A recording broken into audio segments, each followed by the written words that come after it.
Thank you, Sukumar. I think I'll carry on a little bit from what Singh sir and later Chetan have mentioned. I think when we look at the regulatory regime, one of the important things to recognize and appreciate is that a regulatory regime doesn't really mean something which only the telecom ministry is doing, or talking about the mobile penetration and related areas. It's not something which only the Ministry of Telecom has a role in. It can create a playing field, it can create an environment, but that is still more or less, as far as users are concerned, it's a supply side environment. So one of the major efforts which the government is making today is to also foster and stoke demand of mobiles, of mobile services, and then plugging in the gaps wherever they exist, for ensuring that not only is the best mobile environment available to everybody, but also people should have the capabilities and the skills and the appreciation of the various initiatives that the government is making to be able to use the mobiles in the most effective manner. Chetan had mentioned the Jam Trinity, and I'll talk about it in a few minutes, in a couple of seconds. But I think we should start with what the finance minister said in his budget speech this year, that the objective of the government's efforts can be summed up in the phrase transforming India.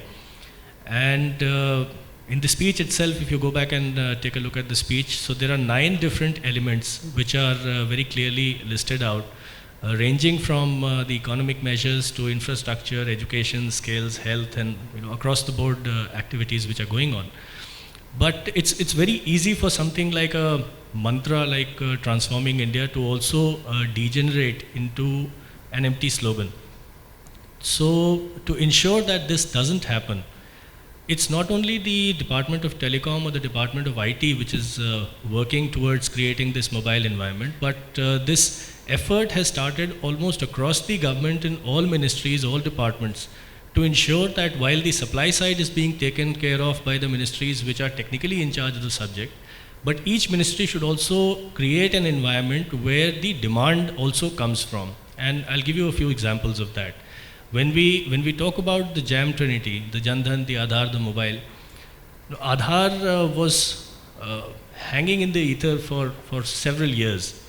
But with the passage of the act recently in the parliament, now it has got a full legal sanctity, and with over 101 crore Indians registered in Aadhaar, it has now become one of the best ways to ensuring that we can identify and recognize the citizens who are availing different services, and we are able to target and reach out to them in the most effective manner.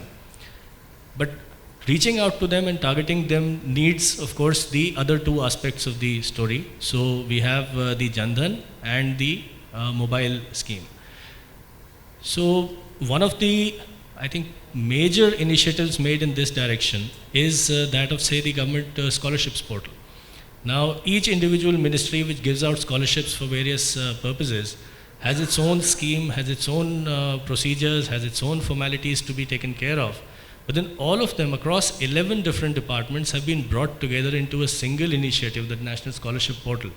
And 77 different scholarship schemes have been combined into this, so that for the user, for the citizen, it becomes easy to just go to one portal, fill in the application, and if there is eligibility conditions are met, then through the Jan Dhan program, through the Aadhaar certified bank account, so to say, the money can reach there directly. The same thing applies to subsidies across various departments. So the environment generally across the whole administrative landscape is changing in a way that citizens know that the best and the easiest way of reaching out to the government and seeking whatever support is needed can be done through this mechanism. And when the demand grows large enough, then even if the technical side of the government isn't really that active, which it is not, by the way, but when the demand grows substantially, then obviously the supply side environment will have to keep pace with that and ensure that the best mechanism is found to be able to provide these services in the most effective and the efficient manner possible. Another point that I would like to mention here is about the mobile apps and their upscaling, the point that Sukumar was just making. Now, every state, every union territory, many government ministries in the central government are coming out with their own e-governance applications, with their own apps. And for a citizen, it's a very, very difficult thing to try to figure out as to how exactly or where exactly to go to avail of a particular service. So there are two things that I would like to mention here. The first is, of course, the India portal, which is a repository of all of the individual efforts that states and the central ministries are making.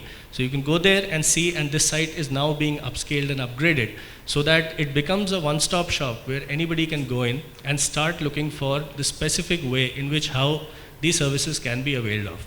But then with over 2/3 of the data traffic now flowing over the mobile phones, and people preferring to use apps rather than going to the websites and looking for information, the Ministry of IT is now currently working on a unified mobile app which is called Umang, which would be the mother app to which all the other applications of the central ministries and all the state ministries would be connected, so that for a citizen, as long as he or she has the Umang app in the mobile, they would be able to reach out to all the other services which are available through mobile devices, and then subsequently avail of whatever services that they need.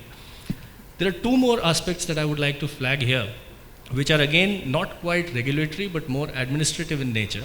The first is that we may have the best mobile environment which is available, but infrastructure and along with that the literacy, the digital literacy, are also very, very important components, because if the people do not know how to avail the services, then you may have the best services available but they would reach nowhere. So there's a very, very concerted effort which is going on in the Department of Electronics and IT, which is along the lines of digital literacy, and the target is that in the next couple of years, up to 6 crore people across the country would be made digitally literate. So if we look back to the time when I started my service about 21 years back, so we used to go from village to village doing chopals and conducting adult literacy, Praud Saksharta Karikram. So along those lines, but keeping in tune with the current times, a specific effort involving the private sector, involving educational institutions, the digital literacy part is being given a lot of emphasis. And in terms of infrastructure, two more things that are happening. One is that not only looking for the mobile towers as the single source of reaching out internet to the users in the internet dark areas today. The one is the effort to expand the range of BharatNet.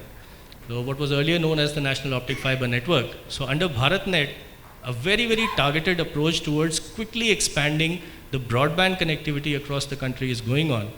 In the first 2 or 3 years of the program, till about 2013-14, only about 300-350 villages, gram panchayats in the country, were connected through this optic fiber network.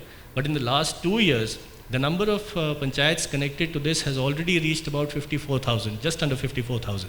So with about 2.5 lakh, 250,000 gram panchayats available in the country, about 1/5 of them are already connected, and the program is fully on track that in the next maybe couple of years, we should be able to take broadband to at least every panchayat headquarter in the country.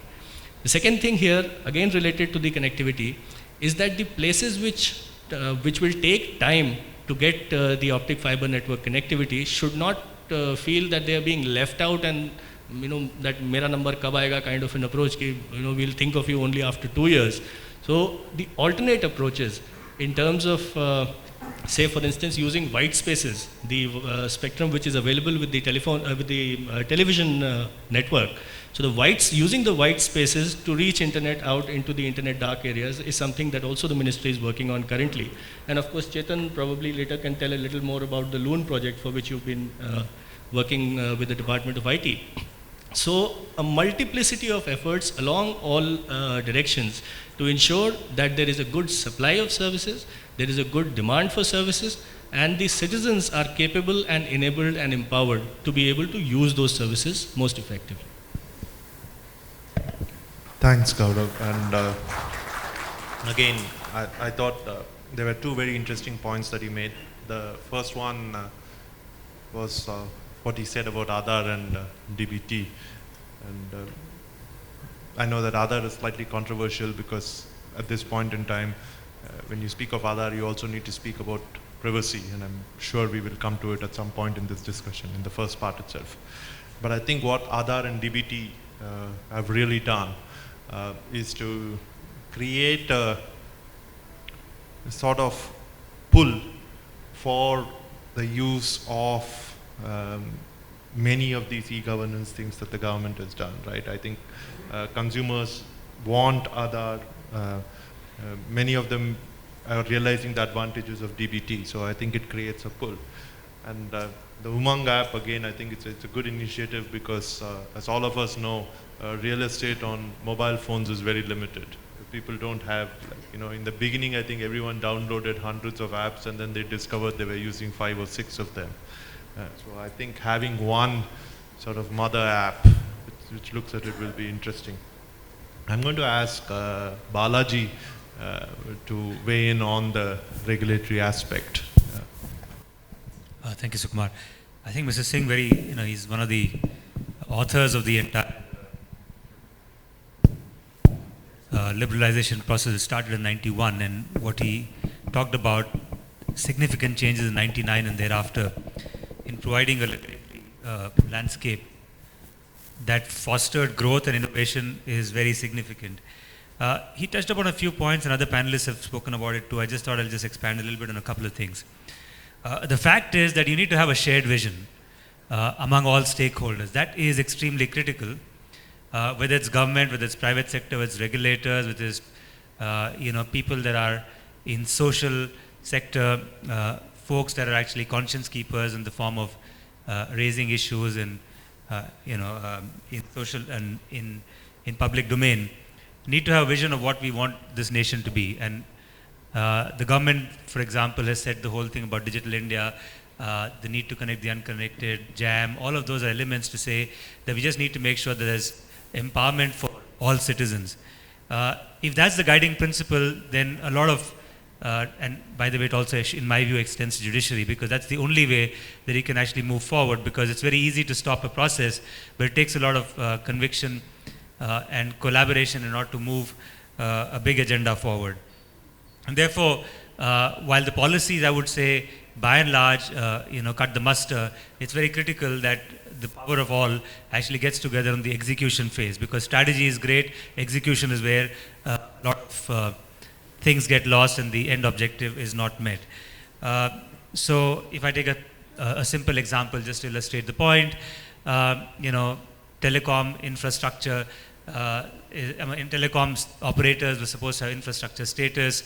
In theory, since 1969 when ESMA was set up, there has been no repealing of telecom as essential services, but down, when you go into municipalities or other places at the local administration level, oftentimes, for a commercial dispute, sites get sealed. You have extreme discomfort to consumers, but it takes a lot of effort in judiciary over several years to actually untangle something like that. Likewise, there's a consultation process going on, making access sites, whether it's government or private, I think it does,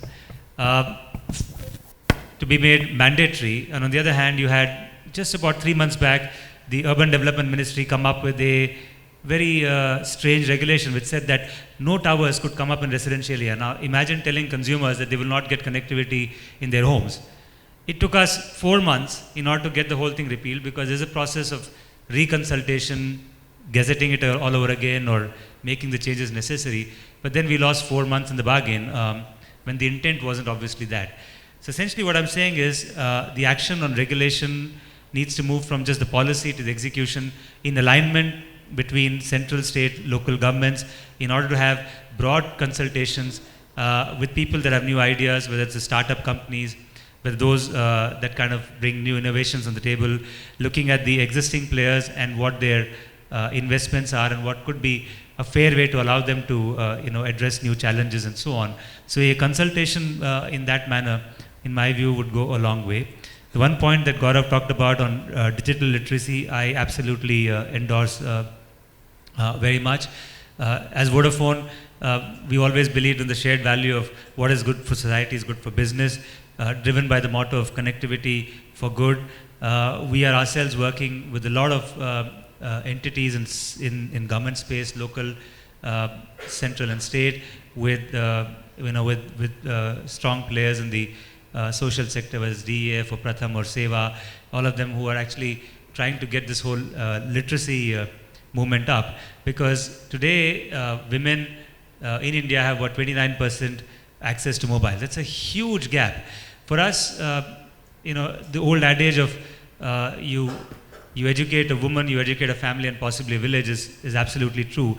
And so the intent has to be, and the push has to be from all stakeholders to kind of go the extra mile to ensure that digital literacy is given as much focus on an execution front as it is about proliferating infrastructure and access to rural India, and then allowing innovative players to come on top to create new services that would benefit the society at large and just not urban consumers.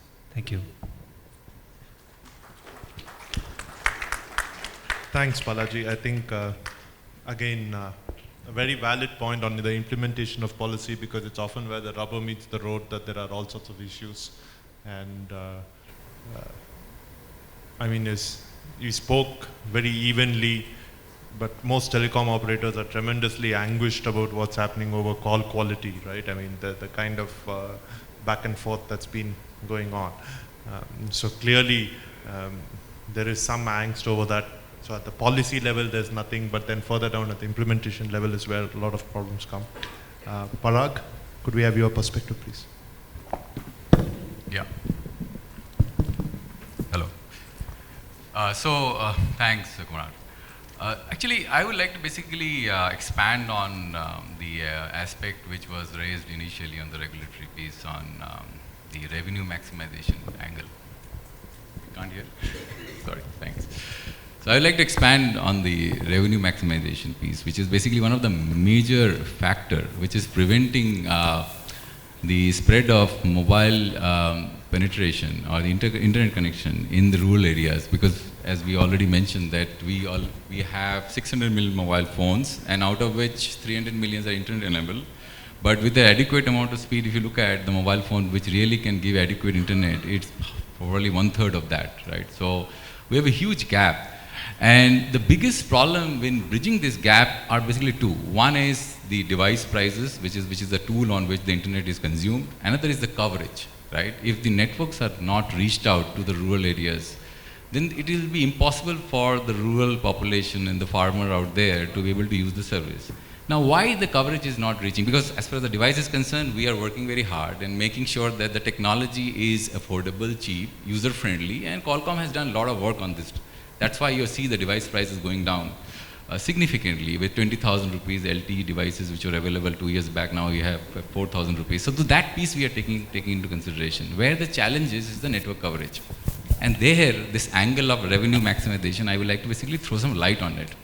Now there have been questions on design of auction, right? Because the cost of spectrum is a huge barrier of the operator's ability to reach out to the rural areas, because if you see the overall cost, typically I'll throw some numbers before you, like per base station, revenue typically an operator generates is 3 lakh of rupees, right?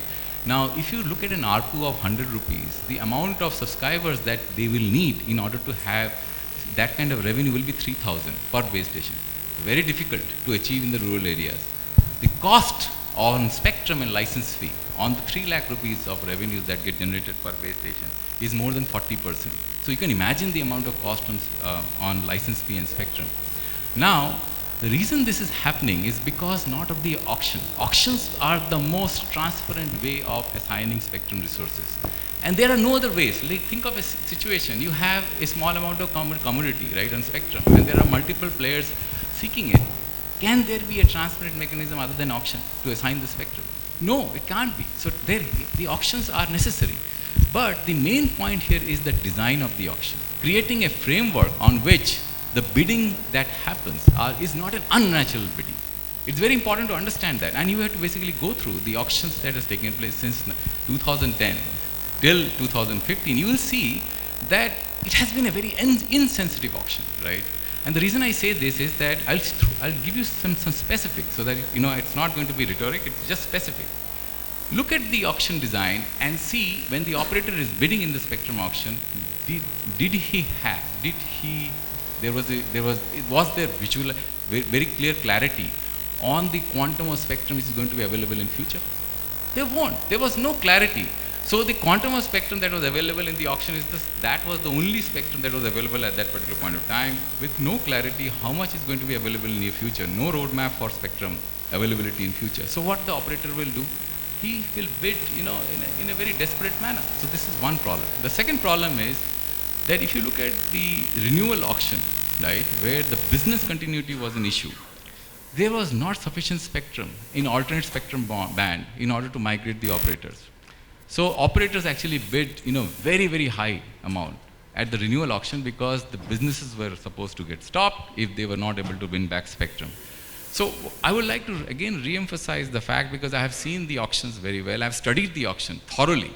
I've seen that the auction design is a big problem, right? And there are multiple dimensions on this. I can go on talking about this subject, for a length of the time, because we have understood the auctions very, very clearly and have followed it very thoroughly.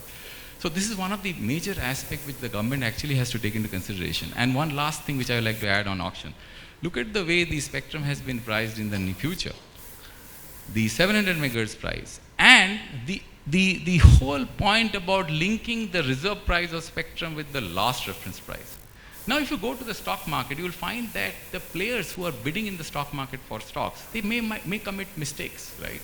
It happens, the market goes up, the markets go down.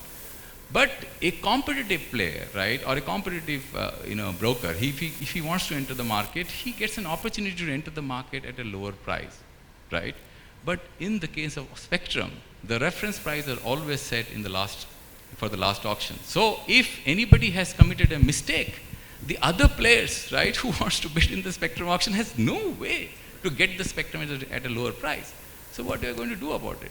So this is one of the most important thing which I would like to emphasize. There are other dimensions also, but I don't think I have time for that right now. So thank you.